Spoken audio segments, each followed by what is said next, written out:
So what you can also easily do inside of Google Photos is download an album or multiple photos of your choice. So if you want to download multiple photos, let's say for example, you can select these photos right here, and you can also hold shift right here to select multiple photos that you want to download. Then you can click on the three dot button and then click on download right here. Once you do that, you can see that it says it's preparing to download 4 items right there, just like that.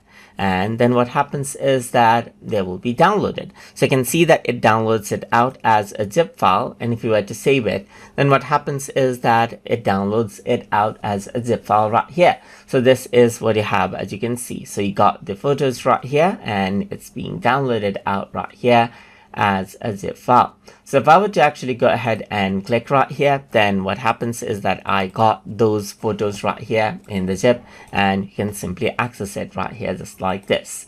And then what you can also do is you can go around onto albums, let's say for example, and if you want to download an entire album, you can simply go around over there and then click on the check mark right here and then hold shift and go to the end of the album and then click to select all the photos.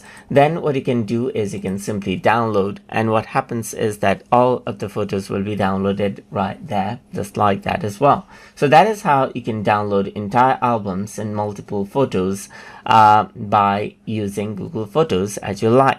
So hope you guys learned something as always, and as always, please like, comment, share and subscribe.